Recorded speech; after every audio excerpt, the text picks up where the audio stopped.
पिछले कुछ दिनों से आप इंटरनेट पर आप काफ़ी सारी टेक न्यूज़ देख रहे होंगे। उसके अंदर आपको ये हेडलाइंस भी ज़रूर दिख रही होगी कि अब वन प्लस अब बंद होने वाली है। चाहे आपके पास एक्स हो, इंस्टा हो, व्हाट्सअप हो या फिर यूट्यूब हो, सभी जगह पर आपको बस यही हेडलाइन मिल रही होगी, वन प्लस अब इंडिया से एग्ज़िट कर रही है, या फिर वन प्लस डिसमेंटल हो रही है, या फिर सर्विस रुक जाएगी, फ़ोन्स आना बंद हो जाएंगे। बट इन सारी बातों के पीछे आखिर सच्चाई क्या है?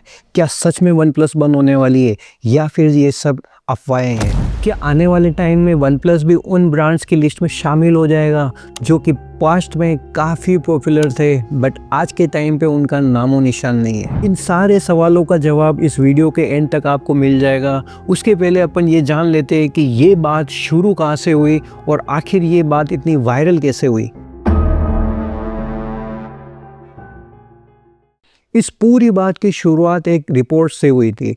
उस रिपोर्ट के अंदर बताया गया कि वन प्लस के जो ग्लोबल शिपमेंट्स थे उसके अंदर काफ़ी गिरावट देखी गई है और कुछ रीजन्स के अंदर तो वन प्लस के जो ऑपरेशंस थे उन्हें ऑप्टिमाइज किया जा रहा है, यानी कि श्रिंक किया जा रहा है। लेकिन जैसे ये रीस्ट्रक्चरिंग की और इंटरनल चेंजेस की बात सामने आई तो सोशल मीडिया पर तो लोगों ने इसका अलग ही मतलब निकाल दिया कि कंपनी बंद हो रही है, और कई लिखा गया कि भाई एम्प्लॉयज निकाले जा रहे हैं, और कई बोला गया कि रिटेल मार्केट्स में फ़ोन मिलना बंद हो गए हैं, और कुछ रिपोर्ट्स ऐसी भी आई कि जो वन प्लस के जो अपकमिंग मॉडल्स थे उन्हें भी कैंसिल कर दिया गया है। और फिर जो दोस्तों ये बात जैसे ही सामने आई तो फिर जो सोशल मीडिया पर होता है ना दोस्तों कि एक पोस्ट दूसरी पोस्ट को कॉपी करती है, ऐसे कॉपी पेस्ट करते करते ये दोस्तों एक जो छोटी सी बात थी ये एक बिल्कुल ही ड्रामेटिक हेडलाइंस में बदल जाती है। लोग नेचुरली सोचने लग गए कि यार जो पहले से मेरे पास मोबाइल है यार उसमें अपडेट्स आएंगे या नहीं आएंगे, या फिर वारंटी क्लेम होगी या नहीं मिलेगी, या फिर सर्विस कहीं अटक तो नहीं जाएगी। मतलब काफ़ी सारे,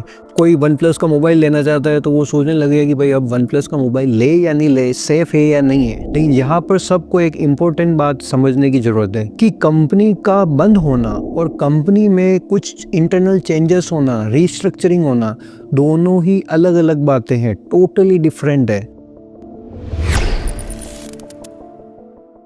वन प्लस इंडिया के सीईओ ने एक्स के ऊपर पोस्ट किया और उसमें क्लियरली बोला कि इंडिया में बिजनेस नॉर्मल तरीके से चलता रहेगा, जैसे पहले चलता था वैसे ही चलता रहेगा। और इसके साथ ही नॉर्थ अमेरिका की ब्रांच ने भी सिमिलर स्टेटमेंट दिया। उन्होंने कहा कि ऑपरेशंस चलते रहेंगे और यूजर्स के आफ्टर सेल सपोर्ट और सपोर्ट अपडेट सेफ है। तो इसका फाइनली यही मतलब हुआ कि कंपनी ने जो भी मिस इन्फॉर्मेशन इंटरनेट पर फैल रही है उन्हें कंप्लीटली डिनाई कर दिया, उन्हें झूठा करार दे दिया।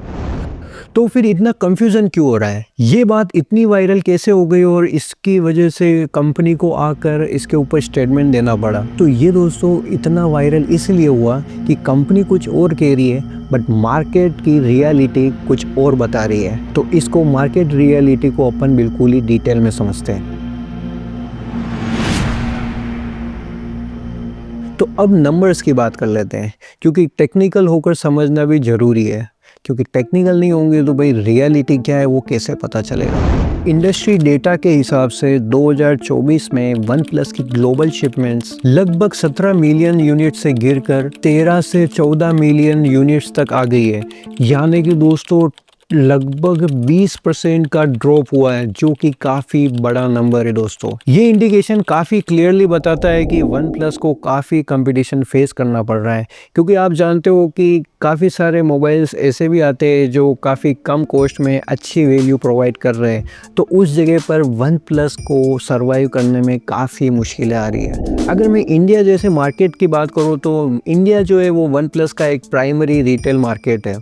इसके अंदर भी दोस्तों अगर आप देखोगे तो वन प्लस का जो मार्केट शेयर है वो पिछले कुछ सालों से नोटिसेबल गिर रहा है। और अगर चाइना की बात करें तो चाइना के अंदर तो मार्केट शेयर काफ़ी लिमिटेड है। और इसके अंदर जो सबसे इम्पोर्टेंट बात आती है वो है वन प्लस के ग्लोबल शिपमेंट मार्केट शेयर की, जो कि रफली 1 to 3% के अराउंड है, जो कि दोस्तों काफ़ी कम है अगर आप सैमसंग और एप्पल जैसे ब्रांड से कंपेयर करें। तो जब किसी ब्रांड का ग्लोबल शेयर इतना लिमिटेड हो जाता है ना, तो उनको काफ़ी परेशानियों का सामना करना पड़ता है।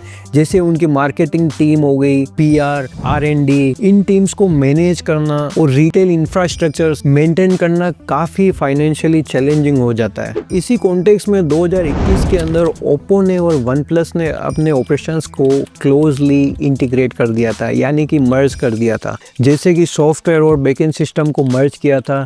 अब इनसे क्या होता है कि दोस्तों कॉस्ट को कंट्रोल किया जा सके और एफिशिएंसी को बढ़ा सके, इसीलिए ये मर्ज हुए थे। 2022 के अंदर भी अगर आप देखोगे तो ओप्पो ने फाइनेंशियली सपोर्ट करने का कमिट किया था, बट कुछ रिपोर्ट्स के हिसाब से ये प्लान भी उतना सक्सेस नहीं हो पाया। यानी कि इन्होंने जितना सोचा था कि वन प्लस में इतनी ग्रोथ हो जाएगी इससे, बट उतनी ग्रोथ दिख नहीं पाई। अब दोस्तों इन्हीं सारे रीजंस की वजह से वन प्लस ने एक न्यू स्ट्रेटेजी अपनाई है। इसके अंदर ऑपरेशंस को ज्यादा फोकस्ड और लीन बनाने की कोशिश कर रहे हैं और इसी डायरेक्शन में अब मूव करेगी। कहीं पे आपने ये भी देखा होगा कि वन प्लस के जो कुछ मॉडल्स, जो अपकमिंग मॉडल्स थे, उन्हें भी कैंसिल कर दिया गया था। तो इस बात पर घबराने की जरूरत नहीं है। स्मार्टफोन इंडस्ट्रीज में जो ये फोन को कैंसिल करना और लाइनअप में ये चेंजेस करना, ये सब कुछ कॉमन है, ये होता रहता है। हर कैंसिलेशन का मतलब ये नहीं होता है कि कंपनी अब एग्जिट करने वाली है या फिर शटडाउन होने वाली है। ये भी सच है कि कुछ रीजन्स जैसे कि यूरोप और नॉर्थ अमेरिका के अंदर वन प्लस ने अपने ऑपरेशंस को रिड्यूस कर दिया है और अपनी टीम्स को धीरे धीरे श्रिंक करती जा रही है, यानी छोटी करती जा रही है। बट आप अगर हिस्टोरिक डेटा उठा के देखोगे तो ये दोस्तों अभी से नहीं हो रहा है,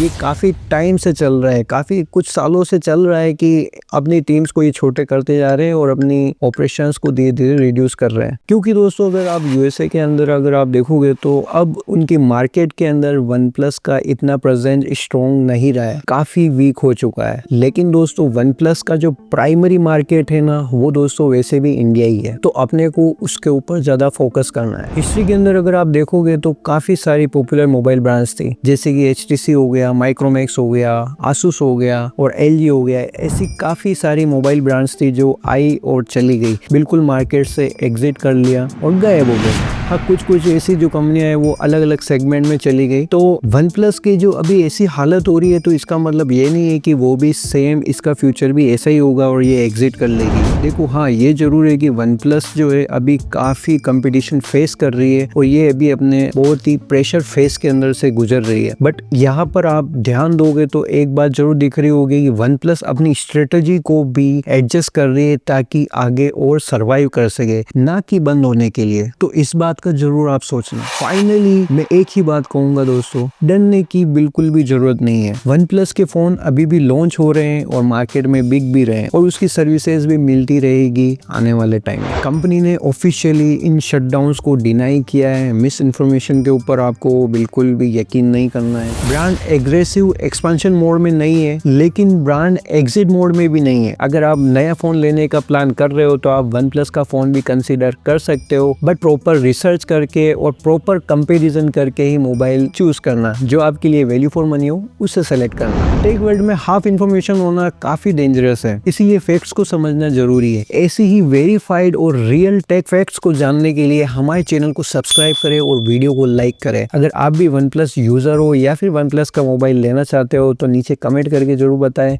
तो मिलते हैं अगली वीडियो में एक नई अपडेट के साथ में, तब तक के लिए जय हिंद।